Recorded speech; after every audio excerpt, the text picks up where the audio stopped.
जय हिंद दोस्तों। हम लोग पिछले वीडियो में महाजनपद काल तक देख चुके हैं। उस सेशन को हम लोग आज आगे बढ़ाएंगे और आज शुरू करेंगे मौर्य काल से। तो हम लोग शुरू करते हैं। हमारा पहला क्वेश्चन आज का, मौर्य साम्राज्य की स्थापना किसने की? तो मौर्य साम्राज्य की स्थापना किया था चंद्रगुप्त मौर्य ने। मौर्य साम्राज्य की स्थापना किया था चंद्रगुप्त मौर्य ने। मौर्य साम्राज्य में प्रचलित मुद्रा का क्या नाम था? मौर्य काल में जो मुद्रा चलता था उसमें प्रचलित था कौन सा? पन। पन नामक मुद्रा मौर्य काल में प्रचलित था। मौर्य साम्राज्य की स्थापना चंद्रगुप्त मौर्य ने किया और मौर्य काल में जो मुद्रा चलता था उसे पन कहा गया, पन। अशोक का उत्तराधिकारी कौन था? अशोक का उत्तराधिकारी कुणाल बना। मौर्य वंश के संस्थापक चंद्रगुप्त मौर्य है। चंद्रगुप्त मौर्य का उत्तराधिकारी बना था बिंदुसार और बिंदुसार का उत्तराधिकारी बना था अशोक और अशोक का उत्तराधिकारी कौन बना? कुणाल। अशोक का उत्तराधिकारी कौन बना? कुणाल। मुद्रा राक्षस के लेखक कौन था? मुद्रा राक्षस का लेखक था विशाखादत्त। मुद्रा राक्षस का लेखक कौन था? विशाखादत्त। वह व्यक्ति कौन है जिसका नाम देवान प्रियदर्शी भी है? तो वह जो है मौर्य सम्राट अशोक। मौर्य सम्राट अशोक को ही देवान प्रियदर्शी या देवनाम प्रियदर्शी भी कहा गया है।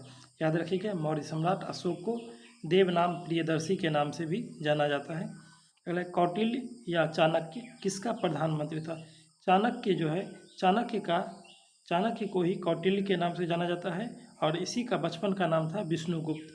चाणक्य का बचपन का नाम विष्णुगुप्त है और इसी को कौटिल्य के नाम से भी जाना जाता है। चाणक्य जो है मौर्य वंश के शासक चंद्रगुप्त मौर्य का प्रधानमंत्री था। मौर्य वंश के शासक चंद्रगुप्त मौर्य का प्रधानमंत्री कौन था? चाणक्य। अगला, कलिंग विजय के उपरांत अशोक महान ने किस धर्म को अंगीकार किया था? कलिंग जीतने के बाद अशोक बौद्ध धर्म को अंगीकृत कर लिया था। कलिंग विजय के बाद अशोक किस धर्म को अंगीकृत किया था? बौद्ध धर्म को। अगला क्वेश्चन है, चंद्रगुप्त के शासन विस्तार में किसने मुख्य रूप से मदद किया? तो शासन विस्तार में मुख्य रूप से मदद किया था चाणक्य ने। चंद्रगुप्त के शासन विस्तार में मुख्य रूप से मदद किया था चाणक्य, जो उसका प्रधानमंत्री था। सांची किस कला व मूर्ति कला का निरूपण करता है? सांची जो है बौद्ध कला का निरूपण करता है। सांची किस कला व मूर्ति कला का निरूपण करता है? तो सांची बौद्ध कला का। सम्राट अशोक की वह पत्नी कौन थी जिसने उसको प्रभावित किया था? तो वह थी कारुबाकी। सम्राट अशोक की वह पत्नी कौन थी जिसने उसको प्रभावित किया था? कारुबाकी। कारुबाकी सम्राट अशोक की पत्नी ने अशोक को प्रभावित किया था। अशोक ने अपने सभी अभिलेख में एक रूपता से किस प्राकृत का प्रयोग किया है? अशोक ने अपने सभी अभिलेख में एक रूपता से मागधी का प्रयोग किया है। अशोक ने अपने सभी अभिलेख में एक रूपता से किस प्राकृत का प्रयोग किया है? मागधी का। बिंदुसार ने विद्रोहियों को कुचलने के लिए अशोक को कहाँ भेजा था? बिंदुसार ने विद्रोही को कुचलने के लिए अशोक को तक्षशिला भेजा था। बिंदुसार ने विद्रोही को कुचलने के लिए अशोक को कहाँ भेजा था? तक्षशिला। मेगास्थनीज के अनुसार भारतीय समाज को कितनी श्रेणियों में विभाजित किया गया? मेगास्थनीज के अनुसार भारतीय समाज को 7 भाग में बांटा गया था। मेगास्थनीज के अनुसार भारतीय समाज को कितना श्रेणी में बांटा गया? 7 श्रेणी में। कौटिल्य ने अर्थशास्त्र में किस पहलू पर प्रकाश डाला? कौटिल्य के अर्थशास्त्र में राजनीतिक नीतियाँ पर प्रकाश डाला गया है। कौटिल्य के अर्थशास्त्र में राजनीतिक नीतियाँ पर प्रकाश डाला गया है। अगला क्वेश्चन है, सांची का स्तूप किसने बनवाया है? सांची का स्तूप किसने बनवाया है? तो सांची का स्तूप अशोक ने बनवाया है। सांची कहाँ है? मध्य प्रदेश में। सांची का स्तूप किसने बनाया? अशोक। सांची के स्तूप का निर्माण अशोक ने कराया है। स्थापत्य कला के दृष्टिकोण से सांची के स्तूप को सर्वश्रेष्ठ माना गया है। सांची मध्य प्रदेश के रायसेना जिला में है। सांची मध्य प्रदेश के रायसेना जिला में है। सांची के स्तूप को किसने बनाया है? अशोक ने। पाटलिपुत्र को किस शासक ने सर्वप्रथम अपनी राजधानी बनाया? पाटलिपुत्र को सबसे पहले अपना राजधानी बनाया था चंद्रगुप्त मौर्य ने। पाटलिपुत्र को सर्वप्रथम अपना राजधानी किसने बनाया? चंद्रगुप्त मौर्य ने। पाटलिपुत्र में स्थित चंद्रगुप्त का महल मुख्यतः बना था लकड़ी का। पाटलिपुत्र को राजधानी बनाया था कौन? चंद्रगुप्त मौर्य ने। और पाटलिपुत्र में चंद्रगुप्त महल का महल किसका था? लकड़ी का महल था। बराबर गया जिला की गुफाओं का उपयोग किसने आश्रय गृह के रूप में किया है? बराबर की पहाड़ी कहाँ? गया में है। इसके गुफा का उपयोग किया था आजीवक संप्रदाय के लोगों ने। बराबर की पहाड़ी कहाँ है? बराबर की गुफा गया में है। उसके आश्रय के रूप में प्रयोग किया था आजीवक धर्म के लोगों ने। किस अभिलेख से यह साबित होता है कि चंद्रगुप्त का प्रभाव पश्चिम भारत तक फैला हुआ था? चंद्रगुप्त का प्रभाव पश्चिम भारत तक फैला हुआ था और रुद्रदामन का जूनागढ़ अभिलेख में बताया गया है। रुद्रदामन के जूनागढ़ अभिलेख में बताया गया है कि चंद्रगुप्त का प्रभाव पश्चिम भारत तक था। जूनागढ़ कहाँ है? गुजरात में है। याद रखिएगा, रुद्रदामन के जूनागढ़ अभिलेख में बताया गया है कि चंद्रगुप्त का प्रभाव पश्चिम भारत तक फैला हुआ था। केवल वह स्तंभ जिसमें अशोक ने स्वयं को मगध का सम्राट बताया है, अशोक ने स्वयं को मगध का सम्राट कहा है भब्रू स्तंभ लेख में। भब्रू स्तंभ लेख में अशोक ने स्वयं को मगध का सम्राट कहा है। भब्रू स्तंभ लेख में अशोक ने स्वयं को मगध का सम्राट कहा है। अर्थशास्त्र का लेख समकालीन था किसका? चंद्रगुप्त का। अर्थशास्त्र का लेख किसके समकालीन था? चंद्रगुप्त का। किसने लिखा था? कौटिल्य ने लिखा था। नंद वंश के पश्चात मगध पर किस राजवंश ने शासन किया? मौर्य वंश। याद रखिएगा, मगध पर शासन किया था सबसे पहले हर्यक वंश, उसके बाद शिशुनाग वंश, उसके बाद नंद वंश, मौर्य वंश, शुंग वंश, कर्ण वंश और सातवाहन वंश। मगध पर शासन किया था सबसे पहले हर्यक वंश, शिशुनाग वंश, नंद वंश, मौर्य वंश, शुंग वंश, कर्ण वंश और सातवाहन वंश। ये अगला है, मौर्य काल में शिक्षा का सर्वाधिक प्रसिद्ध केंद्र क्या था? तक्षशिला। मौर्य काल में शिक्षा का सर्वाधिक प्रसिद्ध केंद्र बताएं तो तक्षशिला था। अगला है, मेगास्थनीज की पुस्तक का नाम क्या है? मेगास्थनीज का पुस्तक का नाम क्या है? इंडिका। मेगास्थनीज का पुस्तक का नाम क्या है? इंडिका। वह ग्रंथ जिसमें चंद्रगुप्त मौर्य का विशिष्ट रूप से वर्णन किया है। विशाखादत्त। वह ग्रंथ कौन सा है जिसमें चंद्रगुप्त मौर्य के रूप में विशिष्ट वर्णन किया गया? विशाखादत्त। और विशाखादत्त की रचना किसने किया था?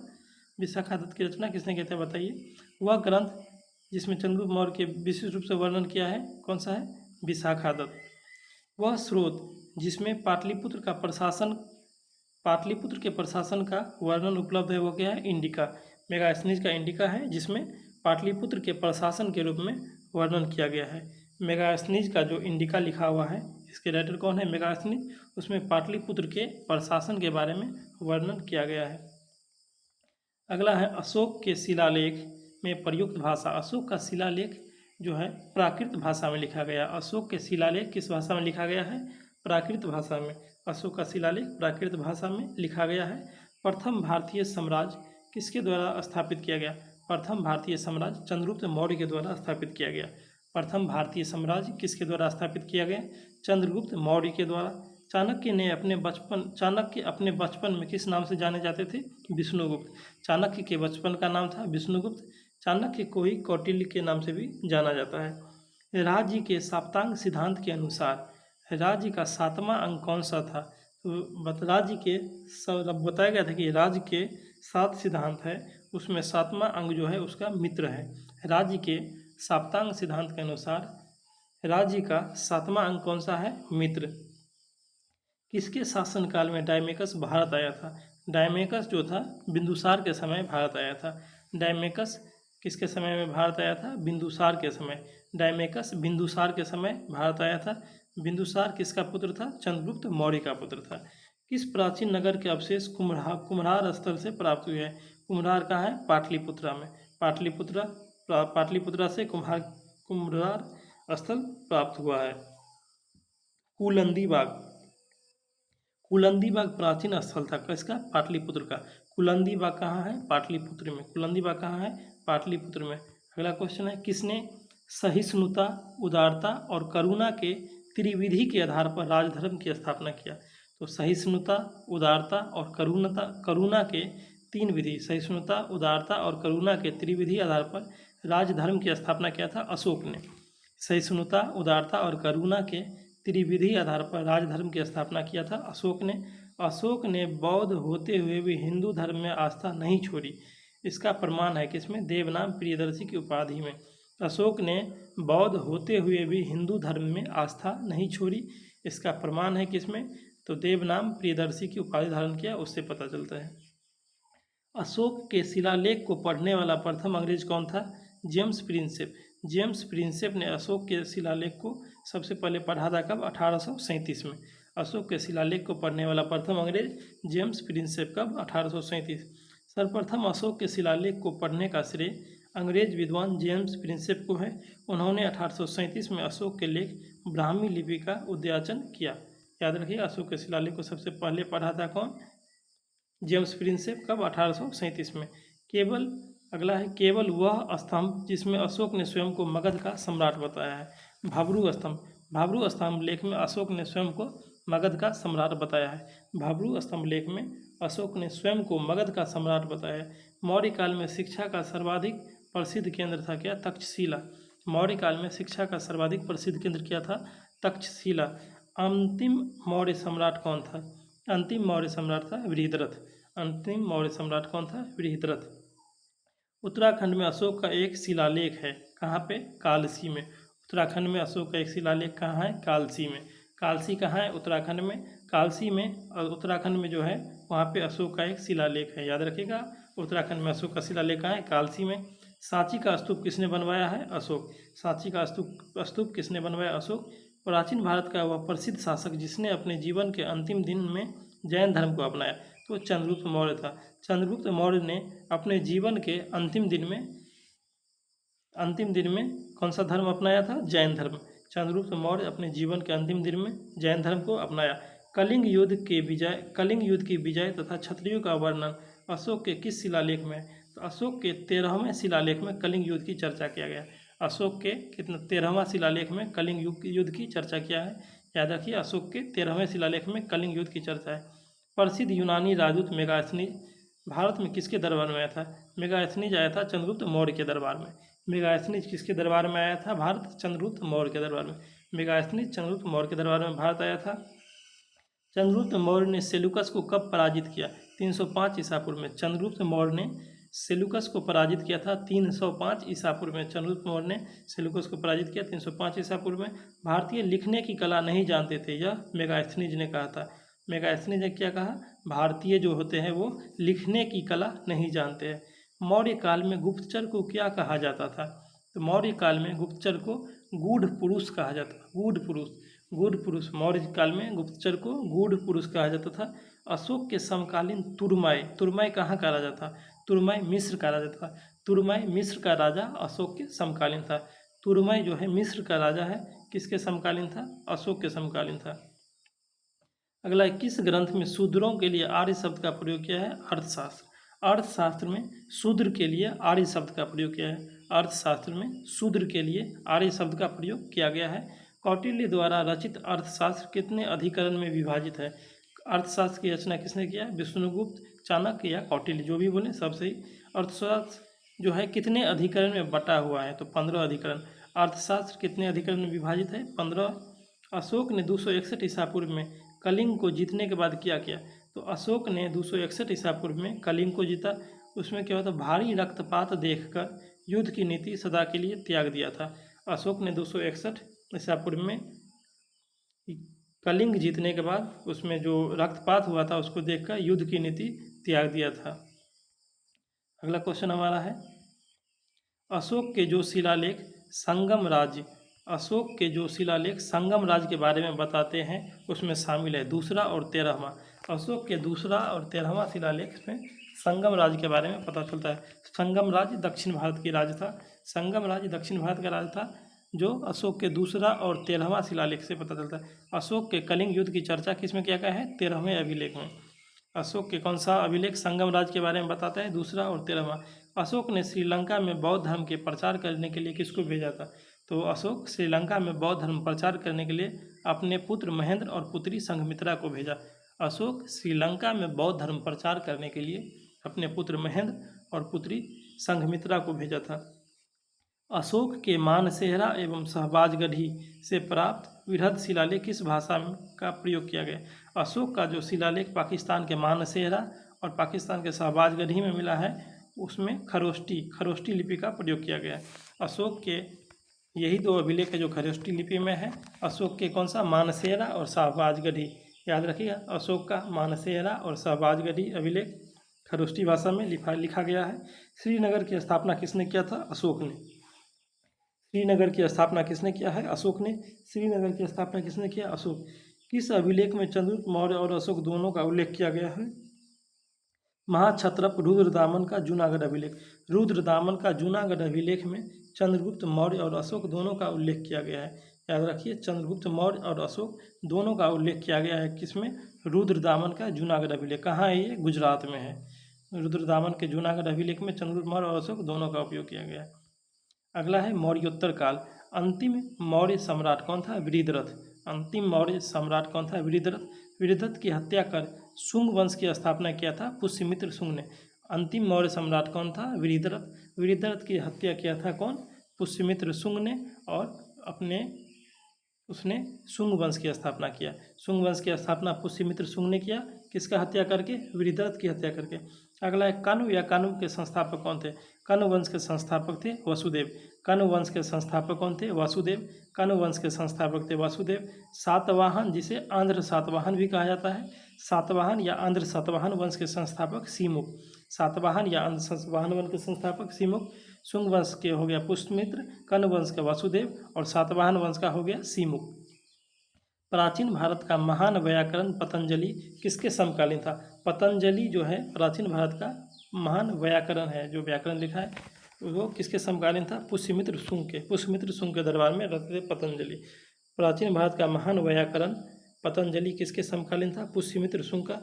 सर्वप्रथम भारत में विशुद्ध संस्कृत भाषा में लंबा अभिलेख किस राजा का है? तो भारत में सबसे पहला जो संस्कृत भाषा में लिखा गया अभिलेख है कौन सा? शक राजा रुद्रदामन। रुद्रदामन का जूनागढ़ अभिलेख जो है वो संस्कृत भाषा में लिखा गया पहला अभिलेख है। सबसे पहले पहला अभिलेख भारत में जो संस्कृत भाषा में लिखा गया है कौन सा? रुद्रदामन के जूनागढ़ अभिलेख। सातवाहन ने आरंभिक दिन में अपना शासन कहाँ शुरू किया था? महाराष्ट्र में। सातवाहन ने आरंभिक दिन में अपना शासन कहाँ शुरू किया था? महाराष्ट्र में। अगला, किस कुषाण शासक ने सबसे पहले स्वर्ण मुद्रा जारी किया? तो स्वर्ण मुद्रा, सोना की मुद्रा सबसे पहले जारी किया था कडफिसस द्वितीय। सबसे पहले स्वर्ण की मुद्रा जारी किया था कौन? कडफिसस द्वितीय। किस कुषाण शासक ने सबसे पहले स्वर्ण मुद्रा जारी किया? कडफिसस द्वितीय। किस वंश के शासक ने छत्रप प्रणाली का प्रयोग किया? शक शासक। शक शासक जो थे, शक शासक ने छत्रप प्रणाली का प्रयोग किया। छत्रप प्रणाली का प्रयोग किसने किया था? शक शासक ने। छत्रप प्रणाली का प्रयोग सबसे पहले किसने किया था? शक शासक ने। कुषाण काल में सबसे अधिक विकास किस क्षेत्र में हुआ है? तो वास्तुकला में। कुषाण काल, कुषाण वंश में सबसे अधिक विकास हुआ था वास्तुकला में। कुषाण काल का सबसे अधिक विकास हुआ था किस क्षेत्र में? वास्तुकला में। भारत में प्रथम बार सैनिक शासन किसके द्वारा व्यवहार में लाया गया? ग्रीक द्वारा। भारत में प्रथम बार जो सैनिक शासन लाया गया था किसके द्वारा? ग्रीकों द्वारा। ग्रीक द्वारा भारत में पहली बार सैनिक शासन लाया गया। ईसा पूर्व दूसरी सदी के आरंभ में उत्तरी अफगानिस्तान में स्थापित भारत यूनानी राज्य कौन था? बैक्टीरिया। अफगानिस्तान में कौन सा राज्य स्थापित था? बैक्टीरिया शासक जिसको बोलते थे। ईसा पूर्व दूसरी सदी के आरंभ में उत्तरी अफगानिस्तान में स्थापित भारत यूनानी राज्य कौन सा? बैक्टीरिया। सर्वप्रथम रोम के साथ किन लोगों ने व्यापार प्रारंभ किया? तमिल और चेरों का। सबसे पहले रोम के साथ व्यापार किया था कौन? तमिलों और चेर। चेर और तमिल शासक ने सबसे पहले रोम के साथ व्यापार शुरू किया था। अगला है, सातवाहन ने पहले स्थानीय अधिकारी के रूप में काम किया था। सातवाहन ने पहले किसके अधीन काम किया था? मौर्यों के अधीन। सातवाहन जो थे पहले स्थानीय अधिकारी के रूप में काम किया था। किसके अधीन? मौर्यों के अधीन। सातवाहन पहले स्थानीय अधिकारी के रूप में काम किया था मौर्यों के अधीन। वह महानतम कुषाण नेता कौन था जो बौद्ध बन गया? कुषाण शासक कौन था? कनिष्क। कनिष्क जो था इसी के समय में चौथा बौद्ध संगीति हुआ था कश्मीर के कुंडलवन में, जिसके अध्यक्ष थे वसुमित्र और उपाध्यक्ष थे कौन? अश्वघोष। तो वह महानतम कुषाण नेता जो बौद्ध बन गया कौन था? कनिष्क। कुषाण काल के दौरान मूर्ति कला की गंधार शैली किसका मिश्रण है? भारत और ग्रीक, या मतलब यूनानी। कुषाण काल के दौरान जो मूर्ति कला का गंधार शैली प्रचलित था वो किसका मिश्रण था? भारत और यूनानी शैली का। कुषाण काल के दौरान मूर्ति कला की गंधार शैली है जो किसका मिश्रण था? भारत और ग्रीक यूनानी शैली का। रोम साम्राज्य का अनुसरण पर किस वंश के शासक ने केसर मतलब सीजर की उपाधि धारण किया? कुषाण। कुषाण जो थे केसर या सीजर की उपाधि धारण किया था।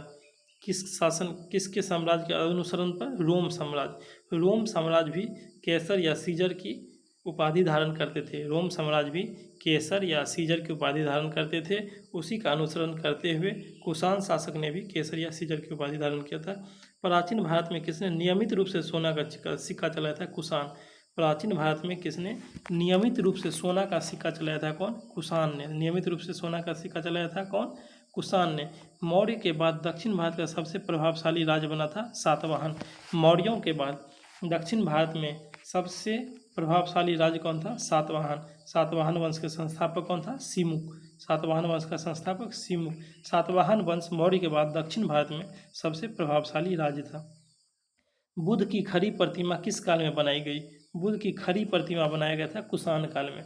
कुषाण काल में ही बुद्ध का खड़ी प्रतिमा पहली बार बनाया गया था। गौतम बुद्ध का खड़ी प्रतिमा किस काल में बनाया गया? कुषाण काल में। शुंग वंश के बाद किस वंश ने भारत पर राज किया? तो सब शुंग वंश के बाद किया था कण्व वंश ने। शुंग वंश के बाद किस वंश ने भारत पर राज किया? कण्व वंश।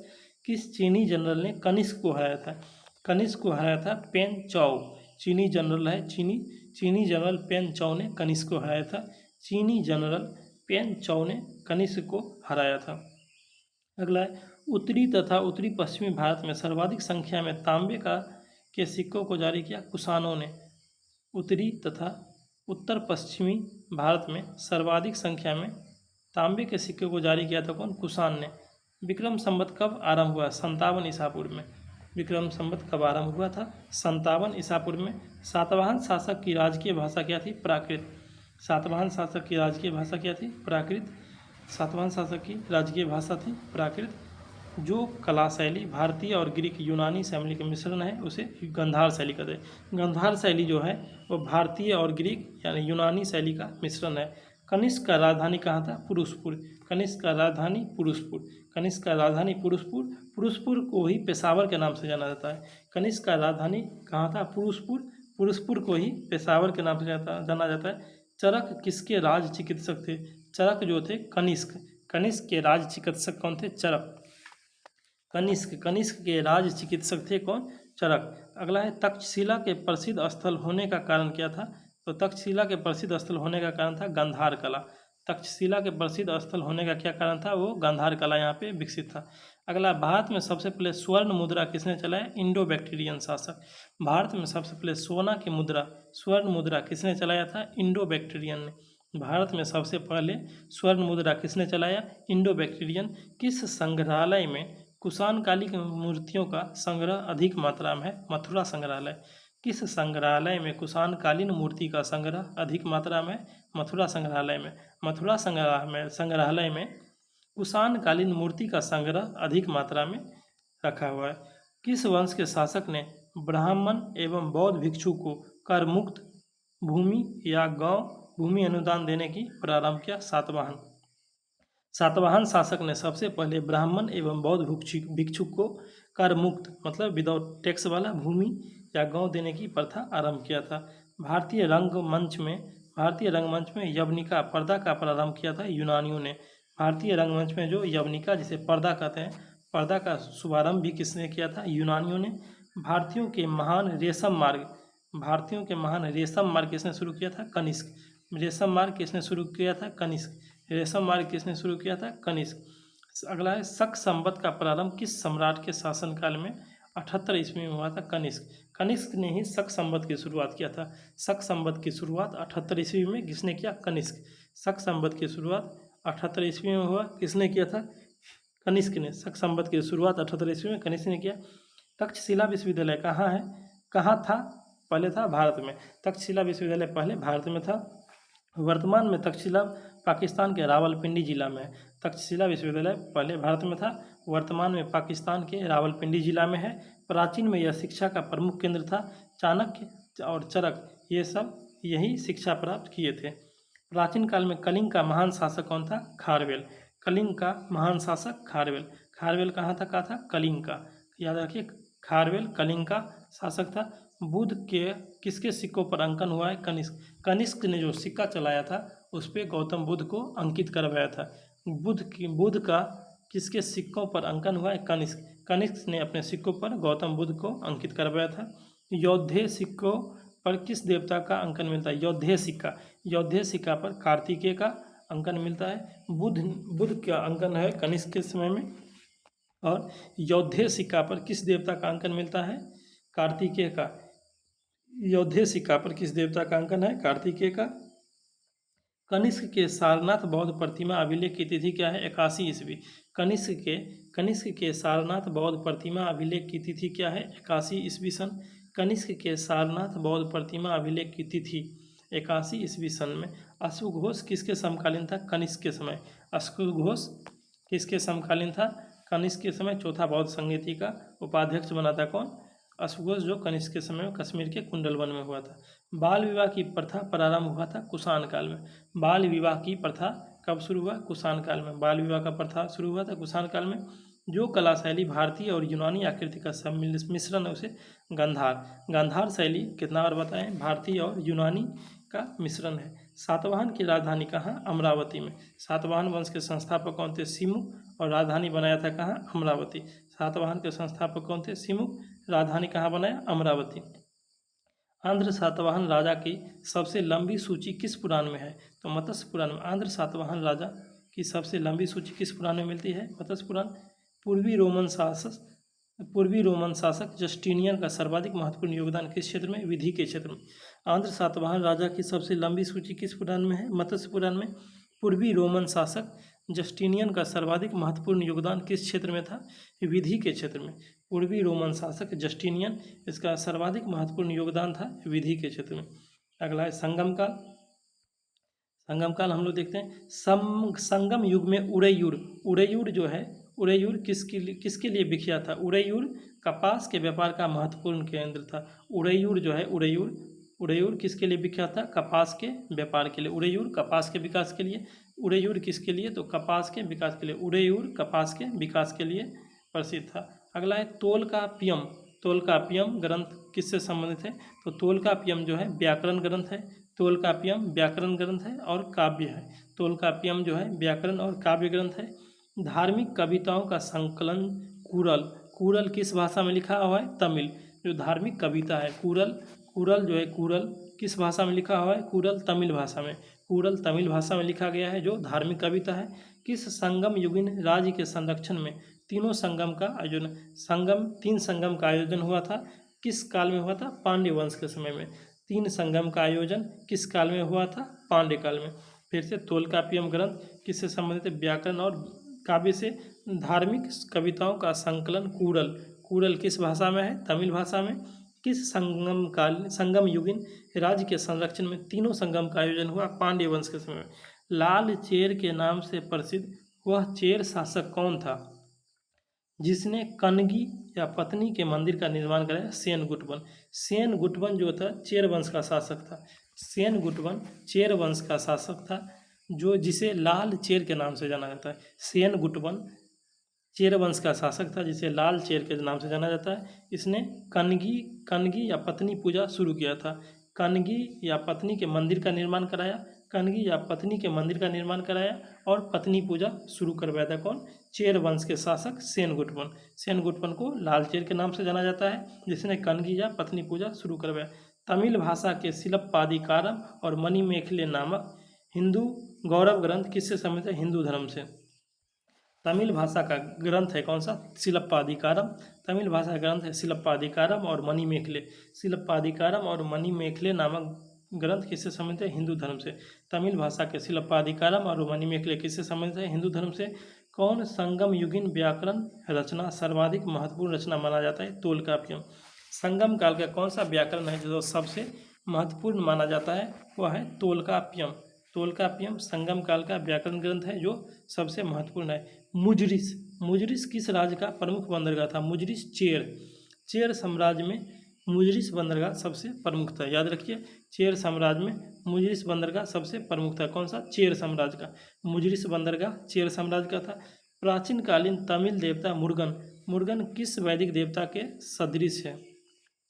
जो वैदिक काल के देवता कौन? कार्तिकेय या स्कंद जो थे वह तमिल काल में मुर्गन के सदृश है। मुर्गन के समान थे।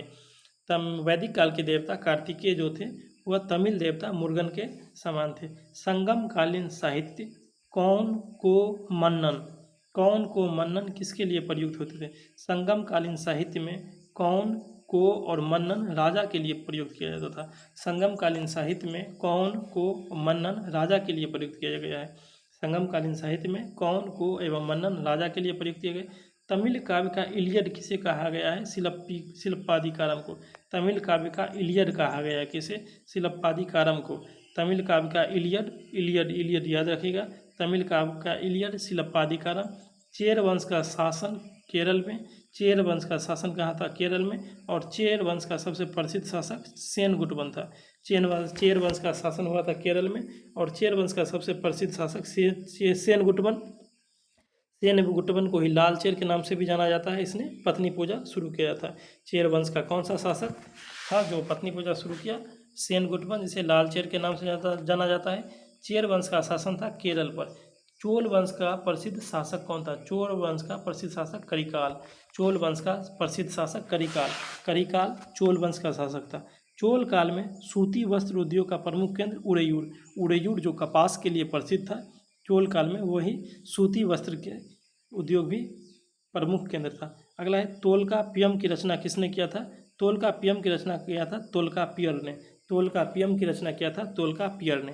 तोल्काप्पियम की रचना किसने किया था? तोल्कापियर ने। चोल काल में सर्वोच्च न्यायालय को क्या कहा जाता है? मनरम। चोल काल में जो सर्वोच्च न्यायालय होता था उसे मनरम कहा जाता था। चोल काल में सर्वोच्च न्यायालय को मनरम कहा जाता है। पांड्य की राजधानी मदुरै। पांड्य वंश की राजधानी मदुरै।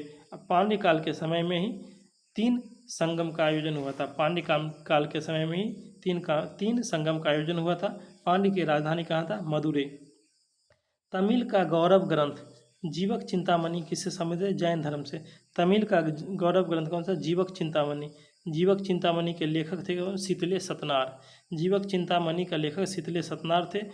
तमिल का गौरव ग्रंथ है। जीवक चिंतामणि किससे संबंधित है? जैन धर्म से। जीवक चिंतामणि किससे संबंधित है? जैन धर्म से।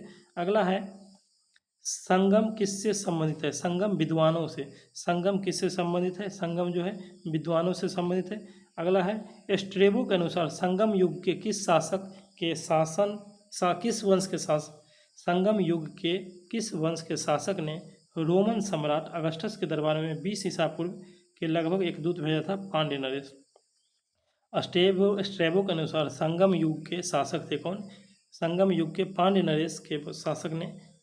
नरेश ने रोमन सम्राट अगस्टस के दरबार में 20 ईसा पूर्व के लगभग अपना एक दूत भेजा था। तमिल काव्य का ओडिसी कहा जाता है किसे? मणिमेखले को। तमिल काव्य का ओडिसी किसे कहा जाता है? मणिमेखले को। और तमिल काव्य का इलियड कहा गया था किसे? शिलप्पादिकारम को। तमिल काव्य का इलियड कहा गया था शिलप्पादिकारम को।